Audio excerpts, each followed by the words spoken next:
Hello and welcome back. Today we will begin with a very important session that we have.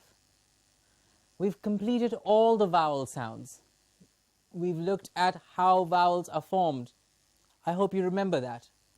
We said vowels are those sounds that we open our mouth and produce. Ah, O, E. You know all of them now. Yes? Now what we need to do is take a look at consonants. Consonants, remember those? Of course you do. Consonants are those sounds which are produced by blocking or obstructing the vowel sounds. That's what we said earlier, and that's how we will look at consonants. So in the coming sessions what we will do is we will see how consonants are produced, what are the general errors that we have in our region in production of consonants, and how do we produce and get to the clear target sounds. For example, there is the consonant sound of j. Heard that before? As in M-E-A-S-U-R-E. Measure. Yes? It's not measure. It's measure. It's not measure. I'm saying measure. It's a different consonant sound. We will look at how each of these consonant sounds are produced for us to get to the clarity of the clear, good target sounds. But what are consonants? As you can see on page 30 in your workbooks, Introduction to Consonants, yes, it says a consonant sound is produced by shaping, stopping, or blocking the air stream as it passes through the nose or mouth. Yes? The position of the articulators will affect the consonant sound. Now, what are articulators? Articulators are nothing else but what obstruct the sound. Okay? For example, voiced consonants and unvoiced consonants is what we are looking at here. Now, what are voiced consonants? Voiced consonants are, this involves the muscular activity of the tongue as well as the activation of the vocal cords. Now, you might say every sound that we take out is voiced, because what is unvoiced? Unvoiced is silent. Do we have to shut our mouth and not speak and produce a consonant? No, that is not what we are trying to say here. What I'm trying to say here is voiced consonants have a vibration. They have a vibration when we take the sound out. For example, we have the consonant d, the written d, d. Now, what is happening here? The vowel sound is and we are obstructing it by our tongue, the tip of the tongue behind the top teeth, to give us d, d, d. We are vibrating our voice box d. When we say that's how we vibrate the voice box. So this vibration along with that's the sound, and we obstruct this sound by the tip of the tongue behind the top teeth, and that gives us d, d. Of course, we will be looking at each of these consonant sounds and how they are produced individually. Today is just, and this time is just, an introduction to consonants, so that we get used to certain terms like articulators in the previous passage. Yes, so you can feel voiced consonants as they resonate in your chest. When you say d, d, d, you can feel it. Yes, and by placing a hand on it brings resonance and depth to the speech. D. And unvoiced consonants are what? Means they're not said? No. Unvoiced consonants are made by the muscular expulsion of breath without the vocal cords being activated. Now, what does that mean? Activated? Of course, vocal cords have to be activated to produce a sound, but they are not vibrated. For example, the consonant sound t, they're written T. Yes, they're written T. T, t. That's the sound. T. Again, the tip of the tongue behind the top teeth, not at the back of the mouth, t, gives us t. Yes, and the d, same place. If you vibrate the t, you get the d. T, d, t, d, t, d. What is happening? In one sound, I am vibrating the voice box. In the other, I am not. Okay, so this is what a voiced and an unvoiced consonant is. Something very simple. Voiced means it is vibrated. Unvoiced means it's not vibrated. Now this diagram that we have, that you can see on your screen now, you have it also on page 30 in your workbooks. This diagram is something that we need to look at and get accustomed and maybe know the parts of the mouth that we need to know to produce each and every consonant sound. We have the alveolar ridge. Yes, the first one we have here is the alveolar ridge. Now the alveolar ridge is nothing else but this here, is this part here. I hope you can see it on your screen. Yes, is this part. Now what is the alveolar ridge? The alveolar ridge is the little bump that you have behind the top teeth. Take your tongue. I would like you to do this with me so that you get to know the parts of the mouth inside. Take your tongue behind the top teeth and you see a little bump before the big roof of the mouth begins. That is the alveolar ridge. Now why are we doing this? Because I will be telling you and correcting you as well to know, no, the tongue has to be not on maybe the palate, the hard palate, but on the alveolar ridge. Move the tongue from the roof of the mouth to the alveolar ridge. When we do that, so that you know exactly what is the what part, is important for us to go through these as well. So alveolar ridge, the tongue tip, we all know the tip of the tongue. The tongue blade is the side part of the tongue is the tongue blade. The tongue body, the middle fleshy part of the tongue. The larynx inside the throat. Yes, the epiglottis is that little part that hangs in the throat, is the epiglottis. Then we have the tongue root, the pharynx, the uvula, the soft palate, and the hard palate. Okay, the hard palate is nothing else but the roof of the mouth. Right inside, when you curl your tongue up, that's what it touches, the roof of the mouth. Now, place of articulation of consonant sounds is very, very important. Now, place of articulation only means that this is the part of the mouth that produces a particular sound. For example, the first one that we have is called bilabial consonants. Yes? Now, bilabial consonants are nothing else. What does it mean? Bilabial. Two is bi, yes, and labial, lips. Meaning both lips are used to produce this consonant sound. Now, what is that? Two lips are the articulators. What are those sounds? P, the written P, pin, B, bin, M, mat, W, the written W, W, when. Please remember, the written W and the written V in English have two different sounds. This is the written W here, which is W, P, B, M. Okay, these are bilabial sounds. Then we have labiodental consonants.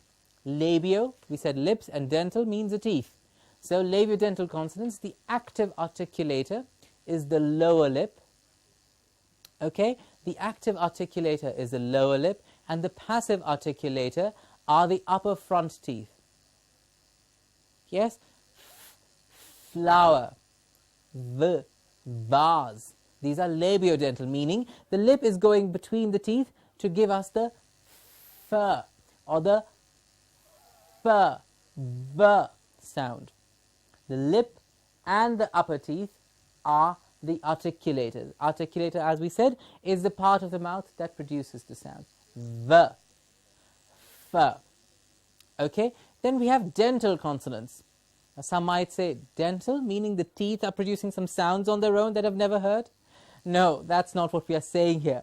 Now, dental consonants are the tip of the tongue is the active articulator, the tip of the tongue, just the tip, yes, and the upper front teeth are the passive articulators, yes.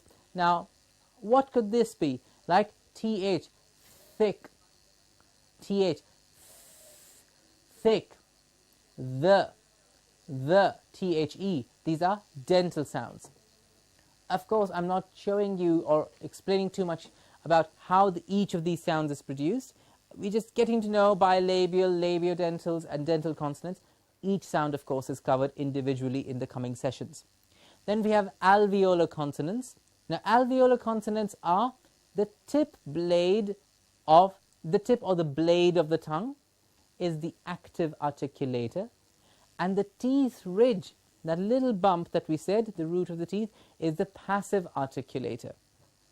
Now, what is that? Like the sound I told you earlier, t, t, the written T. I'll say here as well, and I will keep saying it again, we do not have a t. We do not have the written Hindi or Punjabi t in English. It's not there. But you might say, yes, we do. We have the written T. And that's what I'm trying to say here. The written T is not the t. The written T in English, the t sound, is t. That's the sound. T. How is this produced? The tip of the tongue, if this is your tongue, and this is the roof of your mouth, and these are the teeth, the tip of the tongue goes just a little higher, just raises up a little bit to say t. T. Okay, that's the sound. It's not, if you say t, the tongue is curling up in the mouth to say t, and it's reaching for the roof. The tongue should not reach the roof of the mouth. It has to come further in front to give us t.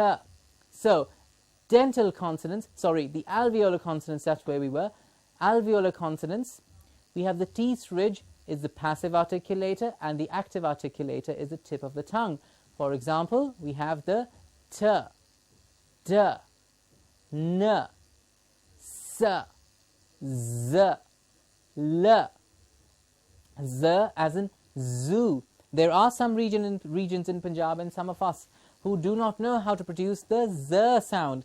The zum, zoo, zip. It's not jip, it is not ju, it's not the j, it's the z. How do we produce the sound? All of this is what we're going to look at in consonants, and that's why we need to know what part of the mouth is being used to create our target sound. As I said also, that consonants are very mechanical sounds, meaning you have to use the mechanics of the mouth to produce the correct sound.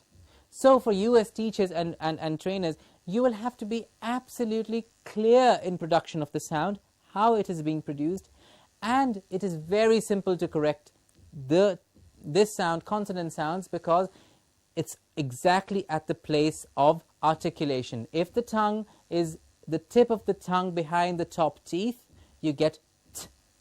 If the tip of the tongue is further back in the mouth, you get a harder t. So, what's the target sound? T. Take the tongue further in front of the mouth, just behind the top teeth, and not further back. So this way you will be able to correct sounds, consonant sounds as well. We have palato-alveolar consonants. Now, palato-alveolar consonants, here the tip or blade of the tongue is the active articulator, and the teeth ridge is the passive articulator. Yes, for example, ship, sh, sh. Okay, the tip or blade of the tongue is the active articulator, and the teeth ridge is the passive articulator. Sh, ship, pleasure, j. Yes, that's the sound that we are looking for. J, pleasure, ch, chip, j, jeep, r, red are palatoalveolar sounds. Okay, palatoalveolar meaning the tip or the blade of the tongue is the active articulator, and the teeth ridge, that same, the bump behind the top teeth, is the passive articulator. Sh, ship, zh, zh, pleasure, measure, leisure. Yes, j, chip, j, jeep, r, red are all palatoalveolar sounds. Now, palatal consonants, what are palatal? Palate is the roof of the mouth inside. Palatal consonants are the front of the tongue is the active articulator, and the hard palate is the passive articulator. Y, y. How are you saying yes? Take a bit of time and say these consonants out with me. See, feel inside your mouth, how is the y being said? Y, y. And you will see exactly the front of the tongue is the active articulator and the hard palate is the passive articulator. Y, y. Yes, the side of the tongue is touching the hard palate and the sound is travelling through on over your tongue, and the tip of the tongue is going down and making a sort of funnel to give us the y, y sound. You feel it? Exactly that. Yes, that's what I want you to do as well for each sound. Feel inside your mouth how it is being produced, because maybe some of us need to correct some of our own sounds. So we will need to make sure that the sounds we know are being produced at the right place. Okay, now velar consonants. Velar consonants are produced how? The back of the tongue is the active articulator, the back of the tongue. And the soft palate is the passive articulator. Now this is a sound that if I asked you to say ing, I-N-G, ing, S-U-N-G, like in the word sung, he sung a song. K, come, k, come, g, guess, g are velar sounds. Now these are sounds that we most often give in all the nursery rhymes that we do for students and little children. Because if I ask you as an adult right now to raise, lift up the back of your tongue, try and do it. You can't. It's not possible for us to just, if I ask you to raise the back of your tongue, it's a bit difficult. But if I ask you to say king, what is happening? If I say ing, the back of your tongue is raising up to the soft palate to give us the ng sound. And that's why we use this sound in nursery rhymes, like all the king's horses and all the king's men, Humpty Dumpty. Yes, and children automatically start producing this correct sound. So these were velar consonants. Then we have, of course, glottal consonants. Now glottal sounds are produced at the glottis, and the two vocal cords are the articulators. For example, horse, horse. Okay, these are glottal sounds. Now manner of articulation of consonants, we go further. Plosives or stops. Plosive, plosive. There is first a complete closure of the passage, or at some point in the passage of air, there is first a complete closure of the passage of air at some point in the vocal tract. And as a result of it, a pressure of air is built behind the closure. The closure is then suddenly removed. It says here in your book as well. Yes, on page 31. Yes, on page 31. And the closure is then suddenly removed, causing in the process a sudden release of the blocked air with some explosive noise. Yes. Now, p, b, t, d, k, g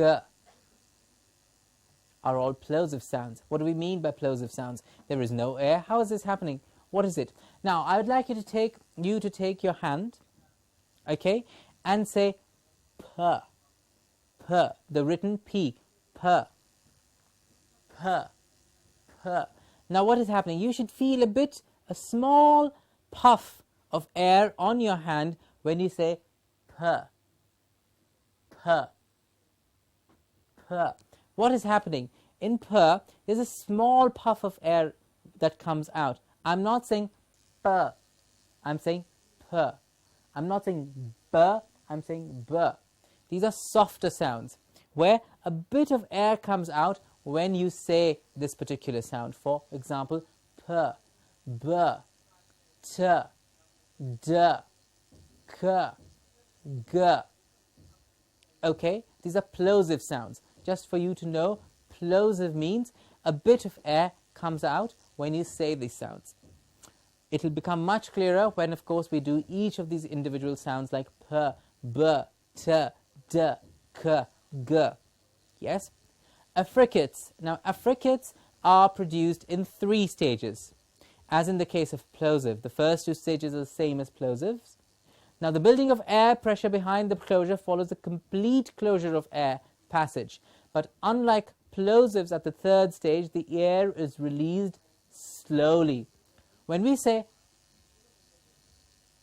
before we say the p, before we say the written p, if we stop, if we say, you feel air is blocked behind the closure of the lips.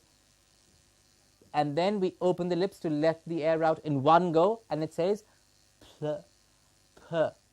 Yes? Whereas in affricates, if we say ch, ch, ch, like in chair, what is happening?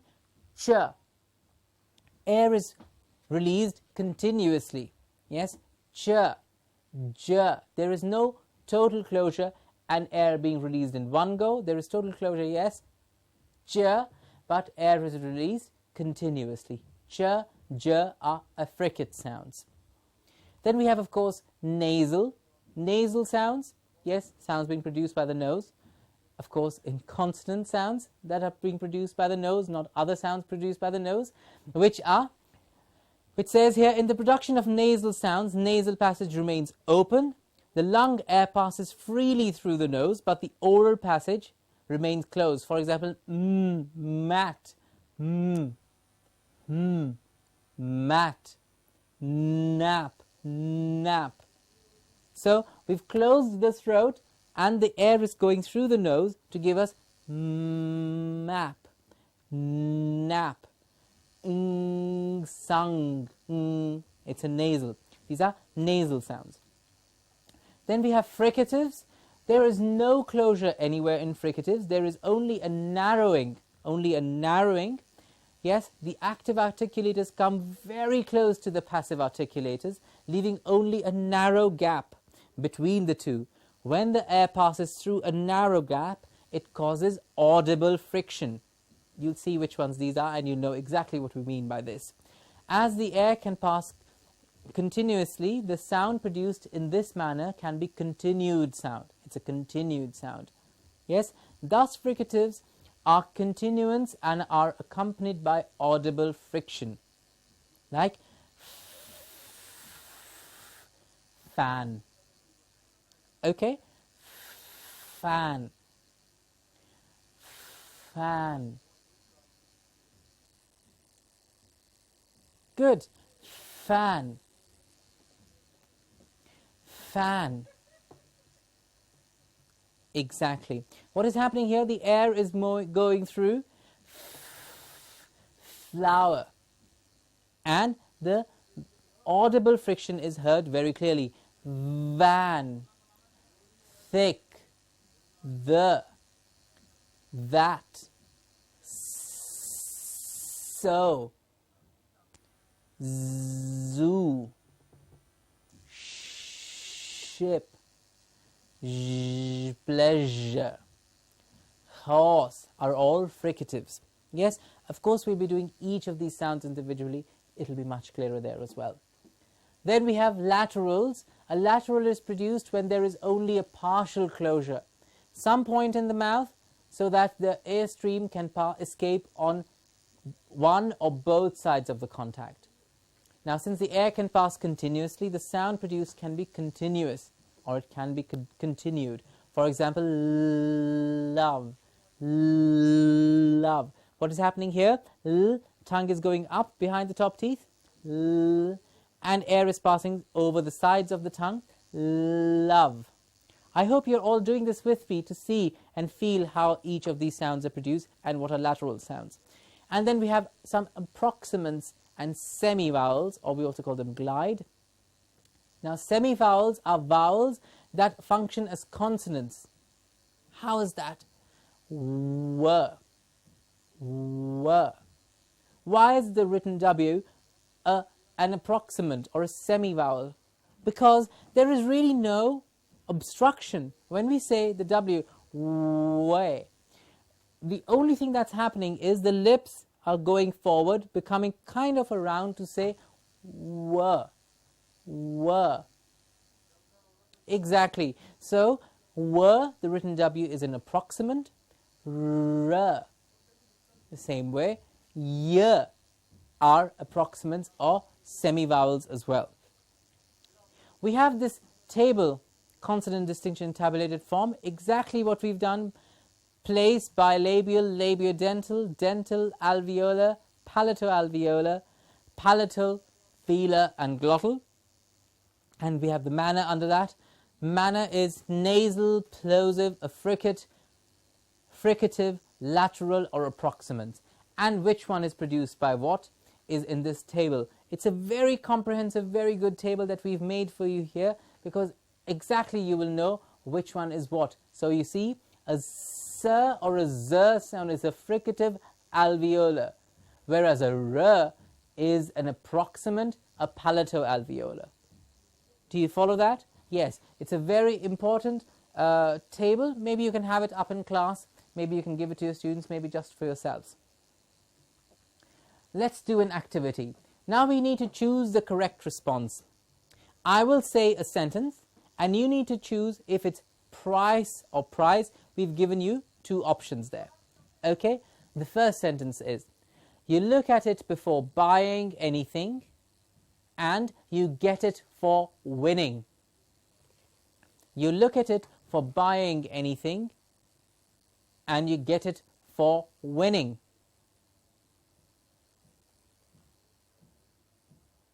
The second sentence is bus or buzz. We have the bees like to do this, and the second sentence is you can go by it. Bus or buzz. Third sentence is spice or spies. Please hear the difference between spice and spies. Yes, I sound, the I vowel heard very clearly here, but there's a s and a z difference. Spice and spies. Yes, it makes the food tasty, and one does it secretively. The fourth is niece or knees. You can scrape them while playing, and we have you love her. Then we have sip or zip. You have your coffee or your dress. And sink and zinc we used for galvanizing the Titanic, the famous ship. So let's look at the first pair of sentences. Price or prize. You look at it before buying anything. You look at the price, sir. And you get it for winning, of course, then it is the prize. So the difference between z and a sir. Bus and buzz, again a sir and z difference. The bees like to do this. They like to buzz. Just the word for bees. They buzz. And you go by it is, of course, the bus. Spice and spies. We have it makes food tasty. What makes food tasty is spice makes food tasty, yes. And one does it secretively. One, that is, spies. One spies secretively. Otherwise, one is not a good spy. And, of course, niece. Niece and knees, you can scrape them while playing, is of course your knees, and you love her is niece. Sip and zip, you sip, take a sip of your coffee, and you zip your dress. what is used for galvanizing. I'm sure the teachers, chemistry teachers and physics teachers know this, and I'm sure all of you do too. Used for galvanizing is zinc, and Titanic, the famous ship, sink. Yes, I'm sure most of us have watched the movie Sink and Zinc. Okay, listen to these words. Write the word that is not pronounced with a sh. Okay, I will say the words out. Please write down or circle or underline the word that does not have the sh sound. Okay, crush, crash, shoot,